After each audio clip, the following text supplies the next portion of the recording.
Doctor plus viewers அனைவருக்கும் வணக்கம். நான் டாக்டர் நித்யா, சித்தா பிசிஷியன். சிறுநீரகம் தொடர்பான பல பதிவுகளை நம்ம கொடுத்துட்டு இருக்கிறோம். இதுலயும் பார்த்தோம்னா நிறைய பேர் கேட்ட கேள்வி, ஸோ இந்த டைம்ல நம்ம எந்த மாதிரியான உணவுகள் எடுக்கலாம் மேம், இதுதான் வந்து கேட்டிருந்தாங்க. எந்த டைம் அப்படின்னு பார்த்தோம்னா பிளட் ப்ரெஷர். இன்றைய காலகட்டத்துல நிறைய பேருக்கு இளம் வயதுல இருக்கக்கூடியவங்களுக்கே பிளட் ப்ரெஷர் அப்படின்ற ஒரு விஷயம் அதிகமாக இருக்கு. டைரக்டா இந்த பிளட் ப்ரெஷர் அப்படின்ற ஒரு விஷயம் என்னன்னா, நம்ம உடல்ல நிறைய உறுப்புகளை வந்து பாதிக்குது. ஃபர்ஸ்ட் அப்படின்னு பார்த்தோம்னா சிறுநீரகம், இதயம், அதுக்கப்புறம் கல்லீரல், நம்ம உடல்ல பிளட் சர்க்குலேஷன். ஸோ இது எல்லாமே நமக்கு பாதிப்பை ஏற்படுத்துது. நம்ம உடல்ல ரொம்ப சென்சிட்டிவா இருக்கக்கூடிய ஆர்கன் அப்படின்னு பார்த்தோம்னா சிறுநீரகங்கள். ஸோ சிறுநீரகங்கள் வந்து பார்த்தோம்னா யூரின் பாஸ் பண்ணும்போது அதுல ஏதாவது தொற்று கிருமிகள் இருந்தா நாளடைவில் அது சிறுநீரகங்களுக்கும் பரவுவதற்கு வாய்ப்புகள் இருக்கு. ஸோ இந்த மாதிரி ஏதாவது மைக்ரோ ஆர்கானிசம்ஸ் வந்து இருக்கும் போதோ, இல்ல வெஜினல் இன்ஃபெக்ஷன் இருக்கக்கூடிய பெண்களுக்கோ, இல்ல இந்த மாதிரியான இன்ஃபெக்ஷன் இருக்கு, யூரினரி ட்ராக் இன்ஃபெக்ஷன் இருந்தால் ஆண்களுக்கோ பெண்களுக்கோ என்ன ஆகும்னா அதிகமாக சிறுநீரக தொற்று ஏற்பட்டு இதனால சிறுநீரகங்கள் பாதிக்கப்படலாம். அதற்கு அடுத்தது வந்து பார்த்தோம்னா இந்த பிளட் ப்ரெஷர். இந்த பிளட் ப்ரெஷர் அதிகமாக இருக்கும் பொழுது நமக்கு என்ன செய்யுதுன்னா சிறுநீரகங்கள்ல அதிக பாதிப்பை உண்டாக்குது. ஸோ இதுல வந்து பார்த்தோம்னா அந்த ரீனல் ஆர்டரிஸ் அப்படின்னு சொல்றோம் இல்லைங்களா, ஆர்டரிஸ், வெயின்ஸ், இது எல்லாமே நேரோவிங், அதாவது சுருக்கம் ஏற்பட்டுருது. ஸோ அந்த டைம்ல என்ன ஆகும்னா இன்சஃபிஷியன்ட் பிளட் சர்க்குலேஷன் அப்படின்னு நம்ம சொல்றோம். ஸோ போதுமான அளவுக்கு பிளட் சிறுநீரகங்களுக்கு போகாததுனால, ரத்தம் சிறுநீரகங்களுக்கு போகாததினால சிறுநீரகங்களோட செயல்பாடும் குறைய ஆரம்பிச்சிருது. அதுல செக்ரேட் ஆகக்கூடிய ஹார்மோன்ஸும் நமக்கு பாதிப்புக்கு உள்ளாகுது. இதுல முக்கியமா பார்த்தோம்னா அட்ரினல் கிளாண்ட்ஸ், இதுவும் வந்து பாதிப்புக்கு உள்ளாகி நம்ம உடல்ல நிறைய மாற்றங்களையும் அசௌகரியங்களையும் ஏற்படுத்துது. ஸோ இந்த மாதிரி காலகட்டத்துல பிளட் ப்ரெஷர் இருந்துச்சுன்னா நம்ம சிறுநீரகங்களை எப்படி பாதுகாக்கலாம்? இது வந்து யங் அடல்ட்ஸ் நிறைய பேருக்கு வந்து பிபி அதிகமா இருந்துச்சுன்னா, சின்ன வயசு தானே, பிபி இருக்கா பாத்துக்கலாம், நம்ம வந்து நல்லா தான் டயட் சாப்பிட்றோம், ஓடி ஆடி வேலை பார்க்குறோம், ஸோ பிபி வந்து டயட்லேயே கண்ட்ரோல் ஆயிடும் அப்படின்னு நம்ம நினைச்சிட்டு டயட் கண்ட்ரோலும் இல்லாம மெடிசன்ஸும் எதுவும் எடுக்காம இருக்கும் பட்சத்துல நமக்கு என்ன ஆகுதுன்னா நம்ம உடல்ல சிறுநீரகங்கள் பாதிப்பு ஏற்படுது. ஸோ ஒவ்வொருத்தருக்கும் வந்து ஸ்கேன் ரிப்போர்ட் வந்து சொல்லியிருப்பாங்க. ஸோ இதுல வந்து கிட்னி வந்து ஷ்ரிங்க் ஆயிருக்கு, ஸோ கிட்னி சுருக்கம் ஏற்பட்டு இருக்கு அப்படின்னு சொல்லுவாங்க. ஸோ கார்டிகோ மெடுலரி டிஃபரன்சியேஷன் அப்படின்ற ஒரு வேர்டு வந்து அதுல போட்டிருப்பாங்க. ஸோ இந்த மாதிரி இருக்கும்போது அதுவும் அதிகரிச்சு காணப்பட்டுச்சுன்னா சிறுநீரகங்களோட செயல்பாடு ரொம்ப குறைந்து நமக்கு பாதிப்பை ஏற்படுத்த போகுது அப்படின்னு நம்ம தெரிஞ்சுக்கலாம். இதுல மோஸ்ட்லி வந்து பார்த்தோம்னா 4th stage and 5th stage அப்படின்னு நம்ம சொல்றோம்.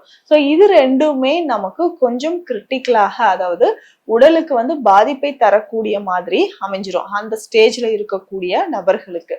ஸோ இதை நம்ம சரி செய்யறதுக்கு பொதுவாகவே நிறைய வழிமுறைகள் இருக்கு. எடுத்த உடனே நமக்கு வந்து பிபி இருக்கா, ஒரு நாள் நம்ம செக் பண்றோமா, திரும்ப ஒரு 2 டேஸ்க்கு அப்புறம் திரும்ப பிபி செக் பண்ணி பார்த்துட்டு நமக்கு இதே மாதிரி ஒரு 5-6 முறை செக் பண்ணிட்டு உடனே அதற்கான உணவு முறைகள், மூலிகை மருந்துகளை எடுத்தாவே ரொம்ப ரொம்ப எளிமையாக ஈஸியா நமக்கு வந்து பிபி கண்ட்ரோல் ஆயிடும். ஸோ பிபி கண்ட்ரோல் ஆன பிறகு நம்ம என்ன பண்ணலாம்னா சிறுநீரகங்கள் ஓகே, நமக்கு வந்து சேஃப் அப்படின்னு தெரிஞ்சுக்கலாம். இதுல ஆரம்ப காலகட்ட அறிகுறிகள் என்னன்னா யூரின் போகும்போது நுரையாக இருக்கும். ஸோ ஒரு சிலர் வந்து சொல்றது, எனக்கு 1 வருஷமா யூரின்ல நுரை போகுதுங்க, நம்ம ஏதோ ஒரு சாதாரணமா நான் விட்டுட்டேன், ஆனா இந்த அளவுக்கு கிட்னி வந்து டேமேஜ் ஆகும், ஃபைனல் ஸ்டேஜ் வரைக்கும் எனக்கு பாதிப்பை ஏற்படுத்தும் நான் நினைக்கவே இல்லை அப்படின்னு சொல்லுவாங்க. ஸோ அப்நார்மலா நம்ம ஏதாவது ஒரு சிம்டம்ஸ் தெரியுதுன்னா இம்மிடியட்டா அதற்கான சிகிச்சை முறைகளை நம்ம வந்து ஃபாலோ பண்ணி தான் ஆகணும். இதுல முக்கியமா புரோட்டீன் லீக்கேஜ் ஆகுதுன்னா ரொம்ப ரொம்ப கவனமா இருக்கணும். ஸோ ஆரம்பத்திலேயே நமக்கு வந்து யூரின் அனலைஸ் பண்ணி பார்க்கும்போது தெரியும் புரோட்டீன், ஆல்புமின், மைக்ரோ ஆல்புமினூரியா அப்படின்ற ஒரு கண்டிஷன் இருக்கும். இது காலப்போக்குல என்ன ஆகுனா கிட்டத்தட்ட ஒரு 6 மாதத்திலேயே நமக்கு வந்து தீவிரமாக சிறுநீரக பாதிப்பை இது ஏற்படுத்தக்கூடிய நிலையில கொண்டு போய் விட்டுரும். அதனால ரொம்ப ரொம்ப கவனமாக இருந்து அதற்கான சிகிச்சை முறைகளை நம்ம ஃபாலோ பண்ணணும். ஸோ புரோட்டீன் நமக்கு லீக் ஆகுதுன்னா உடனடியாக நம்ம என்னன்னா அதிகமான புரோட்டீன் இருக்கக்கூடிய உணவுகள் எடுக்கிறத தவிர்த்தணும். ஸோ இதுதான் வந்து ரொம்ப முக்கியம். ஸோ அதிகமான புரோட்டீன் இருக்கக்கூடிய உணவுகளை கண்டிப்பா நம்ம தவிர்த்துட்டு அதற்கேற்ற மாதிரி உணவு முறைகள், சோடியம் அதாவது உப்பு குறைத்து சாப்பிட்றது, புளி சேர்க்காமல் சாப்பிட்றது, நான்வெஜ் அசைவ உணவுகளை கொஞ்ச நாளைக்கு நம்ம தவிர்த்தே ஆகணும். ஸோ இந்த மாதிரியான உணவு முறைகளை ஃபாலோ பண்ணிட்டு வரும்போது கொஞ்சம் கொஞ்சமாக நமக்கு சிறுநீரகம் அந்த புரோட்டீன் லீக்கேஜ் அப்படின்றது கொஞ்சம் நமக்கு குணமாக ஆரம்பிக்கும். இதை தாண்டி உணவு முறைகள்ல ரொம்ப கவனம் செலுத்தணும். ஸோ எண்ணெயில ரொம்ப பொரிச்ச உணவுகள், ஃப்ரோசன் டயட், இந்த மாதிரியான உணவுகள், இந்த தந்தூரி ஐட்டம்ஸ், இது எல்லாமே சாப்பிட்றீங்கன்னா அதை டோட்டலா நம்ம அவாய்ட் பண்ணும்பொழுதுதான் சிறுக சிறுக நமக்கு சிறுநீரக பாதிப்பிலிருந்து நம்ம விடுபட முடியும். இதுக்கு பேசிக்காவே பார்த்தோம்னா சில மூலிகைகளை நம்ம பயன்படுத்திக்கலாம். ஸோ அதுல முக்கியமாக கற்றாழை ரொம்ப முக்கியம். அதை தாண்டி மூக்கிரட்டை கீரை ரொம்ப ரொம்ப முக்கியம். தொட்டாச்சுருங்கி ரொம்ப முக்கியம். ஸோ இந்த மாதிரி மூலிகைகளை நம்ம பயன்படுத்தணும். அதுலயும் பார்த்தோம்னா பூனை மீசை அப்படின்ற ஒரு மூலிகை இருக்கு, ஜாவா. ஸோ இது ஜாவா டீ அப்படின்னு நம்ம குடிச்சிக்கலாம். ஜென்ரலாவே நம்ம உடல் ஆரோக்கியத்திற்கு ஸோ இதை நம்ம பயன்படுத்தும் பொழுது ஸோ உடல்ல கிட்னி பாதிக்கப்பட்டவங்க மட்டும் கிடையாது, மற்றவர்களும் இதை டீ மாதிரி இந்த இலைகள் ஜாவா டீயை பயன்படுத்தும் பொழுது உடலுக்கு அதிகமான பலன்களும் ஆற்றலும் தரக்கூடியது. பொதுவாகவே சிறுநீரகங்கள் அப்படின்னு பார்த்தோம்னா நுண்ணிய ரொம்ப ரொம்ப நுண்ணிய அமைப்புகள் இருக்கு.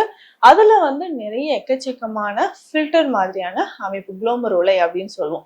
ஸோ இதுலயுமே பாதிப்பு ஏற்பட்டுருச்சுன்னா நமக்கு சிறுநீரகங்கள் அதிகமான பாதிப்புக்கு உள்ளாகுது. இதை ரிவர்ஸ் பண்ண முடியுமா அப்படின்னு நிறைய பேருக்கு சந்தேகம் இருக்கு.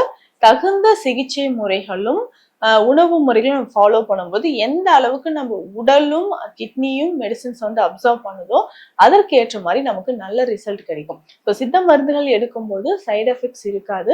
அதற்கு ஏற்ற மாதிரி சிறுநீரக பாதிப்புகளும் வராம நம்ம பாதுகாத்துக்க முடியும். ஸோ இந்த பதிவில் சிறுநீரக பாதிப்பு இருந்தால் எந்த மாதிரியான விழிப்புணர்வோட இருக்கணும், என்னென்ன சிகிச்சைகள் எடுக்கணும் அப்படின்றத பார்த்தோம். மீண்டும் அடுத்த பதிவில் சந்திக்கலாம். நன்றி.